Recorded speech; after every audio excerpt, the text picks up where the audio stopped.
First ஒரு பிளேட்ல போட்டு எப்படி இருக்குன்னு டேஸ்ட் பண்ணி பார்க்கலாம்.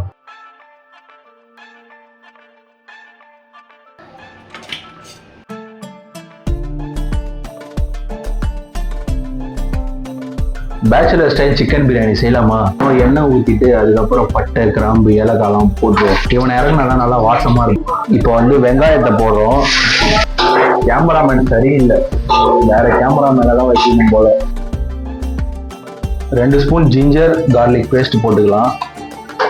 அப்புறம் வந்து தக்காளி சேர்த்துக்கிறேன். 1/2 கிலோ அரிசிக்கு 1/2 கிலோ சிக்கனு, ஒரு 5 வெங்காயம், 6 தக்காளி. இது கூட இப்போ சிக்கனை ஆட் பண்ணி கொஞ்சம் கலவரம் பண்ணோன்னு வச்சுக்கோங்களேன், பிரியாணி ரெடி ஆகிடும். கொஞ்சமாக கர்ட் மட்டும் ஆட் பண்ணிக்கிறேன், அந்த ஒரு புளிப்பு டேஸ்ட் அப்போ தான் கிடைக்கும். இப்போ வந்து சிக்கனையும் அதில் ஆட் பண்ணிடலாம். 1/2 kg ரைஸுக்கு 1/2 kg சிக்கனு. புதினா, கொத்தமல்லி, அப்புறம் பச்சை மிளகா சேர்த்துருக்கேன். சிக்கன் வந்து தண்ணி வர ஆரம்பிக்கும். தண்ணி வந்து தேவையான அளவு ஊற்றிக்கலாம். ஃபர்ஸ்ட் முங்குற அளவுக்கு ஊற்றிக்குவோம், லைட்டாக மிக்ஸ் ஆகிற அளவுக்கு. இப்போ அப்படியே நல்லா வெந்து வருது. நம்ம வந்து அரிசியை போட்டுடலாம். கரெக்டாக 1/2 கிலோ அரிசி, 1/2 கிலோ சிக்கனு.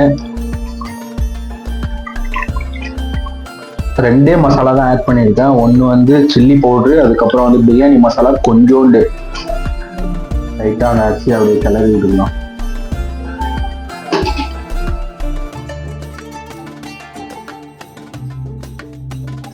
இப்போ வந்து கரெக்டாக அந்த அரிசி முங்குற அளவுக்கு மட்டும் தண்ணி ஊற்றினா போதும். இந்த அளவுக்கு இருந்தால் போதும். பயங்கரமாக ரெடி ஆயிடுச்சு. கொத்தமல்லியை சாப் பண்ணி அப்படியே போட்டு கிட்டோ.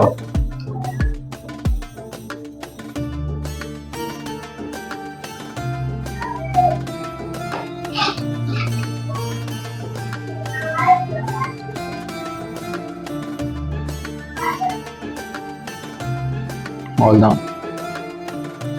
செம்ம டேஸ்டா இருக்கு. உப்பு, மசாலா, அந்த காரம் எல்லாமே கரெக்டா இருக்கு. ட்ரை பண்ணி பாருங்க வீட்டில். எப்படி இருக்குன்னு சொல்லுங்க கமெண்ட்ல. செம்மையா இருக்கு.